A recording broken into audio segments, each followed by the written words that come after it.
Finally, it's my pleasure to introduce with Hugo.lv. I think you have heard about it every day, and I will give you more and deeper introduction about our system. But first of all, I want to tell about Culture Information Systems Center.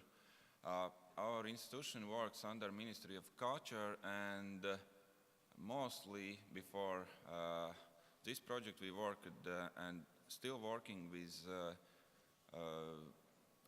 information systems for archives, museums, and libraries.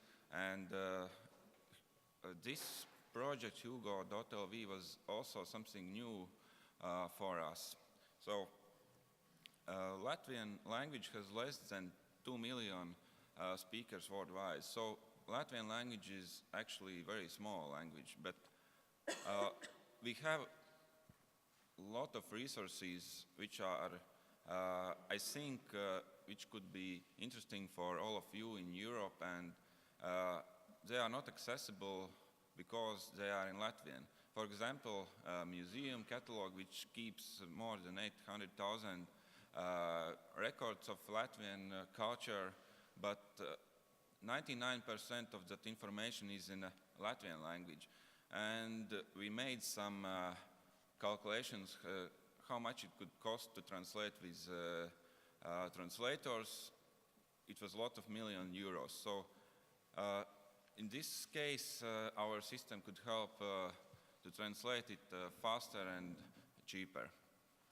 Of course, our challenge was to empower and ensure access to information for all residents and visitors, because in Latvia also we have a part of people who are not speaking so well in Latvian language, and we want to make sure that they can understand that information in their language.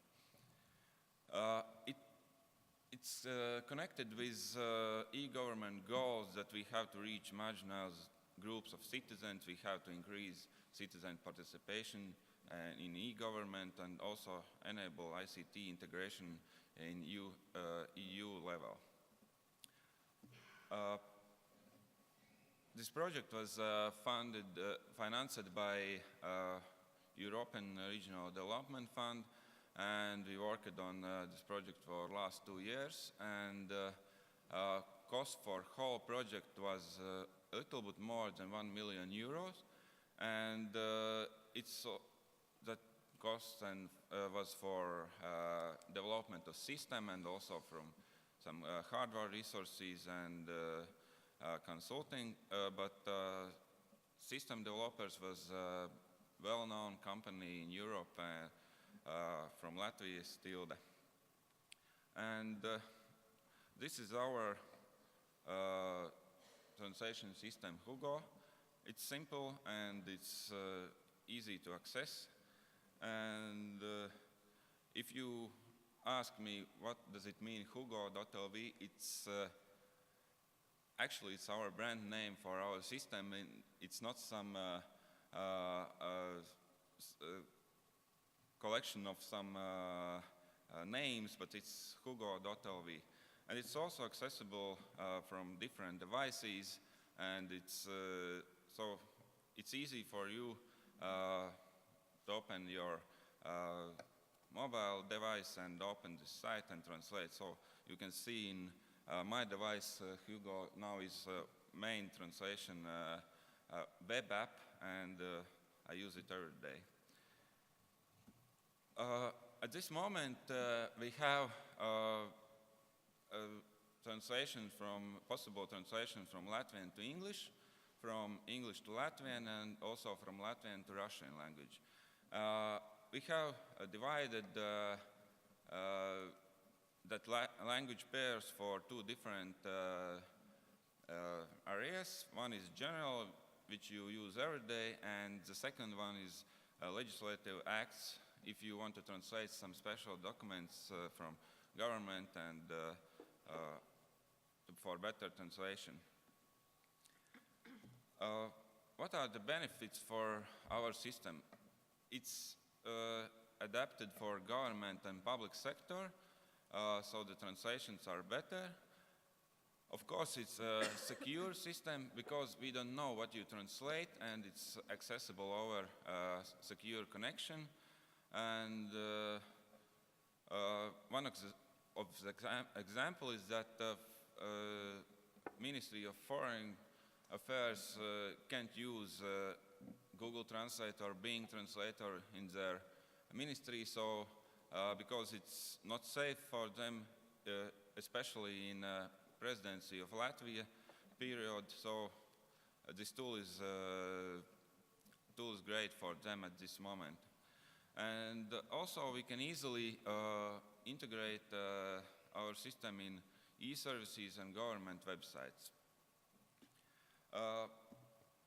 As in first day, I remember that evolution of systems is blue score, but I won't show you that because our response from users are that Hugo translates better than Google. My friends are saying that, and other people. And one of the reasons why it translates better is our data. And as you can see, I think I can say that we have the largest English-Latvian parallel corpus. That now it keeps 13 million sentences at now. So it's a big data, and of course also Latvian general monolingual corpus, it keeps 383 million sentences at now.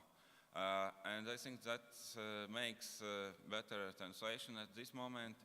Of course, we also gathered a lot of documents from government for public administration, so we can better translate legislative acts.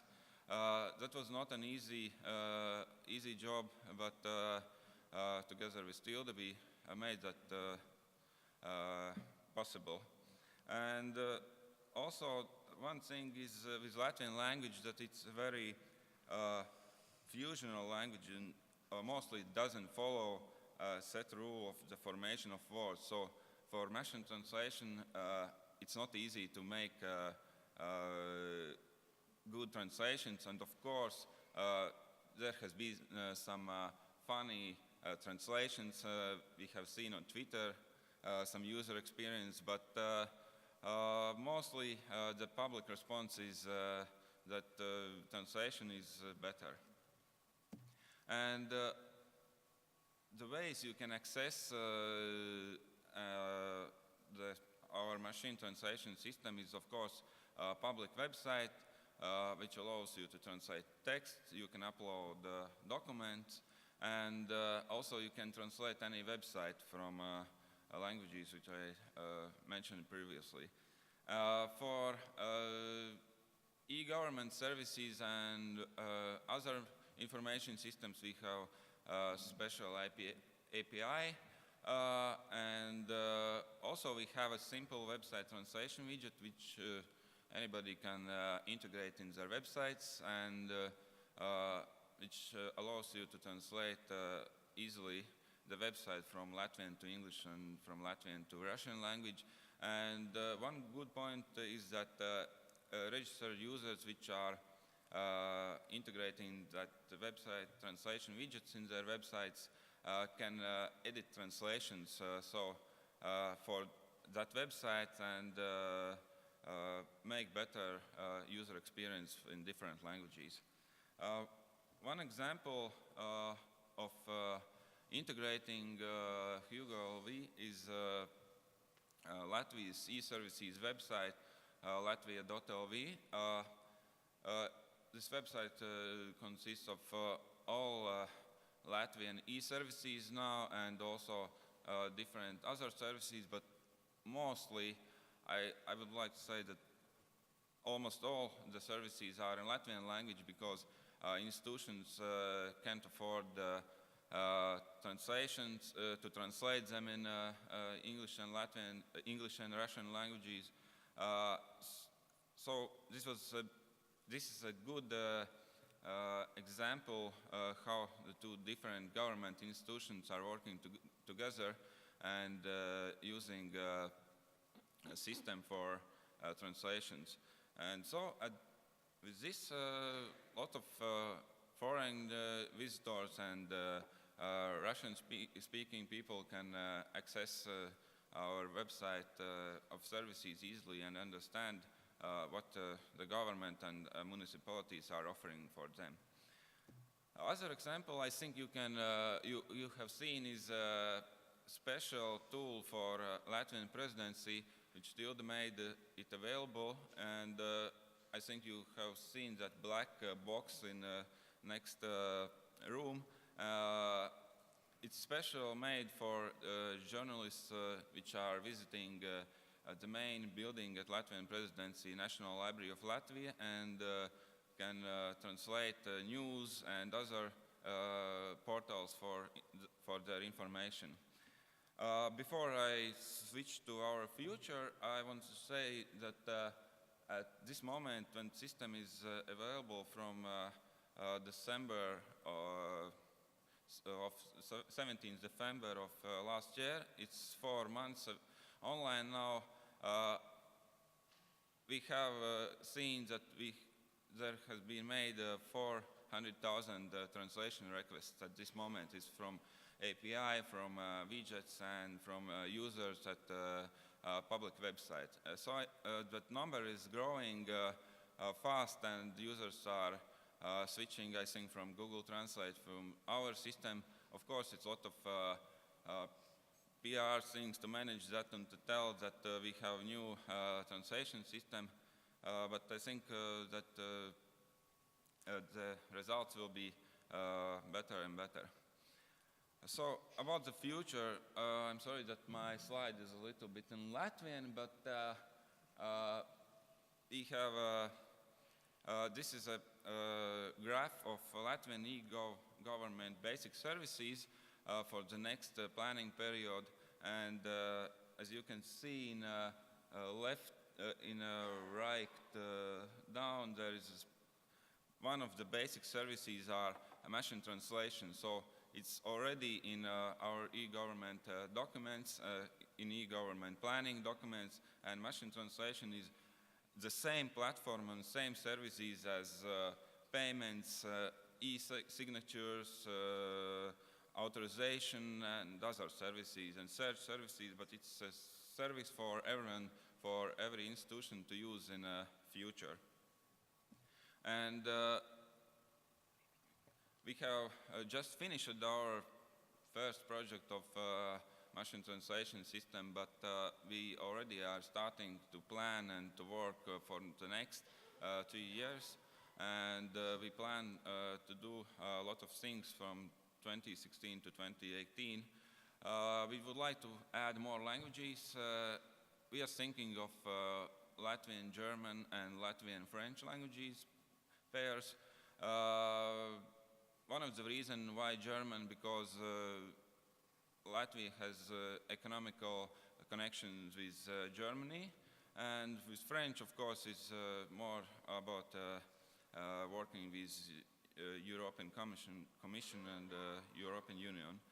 Of course, our benefit and bonus is that we can make specific language corpuses for some special sectors.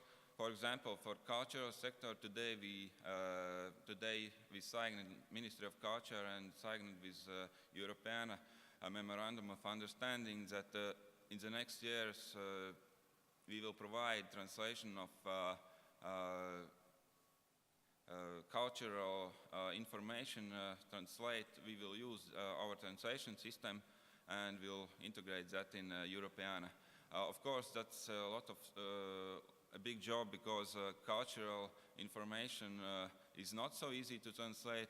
I have seen how museums or librarians or archives are writing about some objects, and it's not, I would like to say, the normal Latvian language. It's quite different.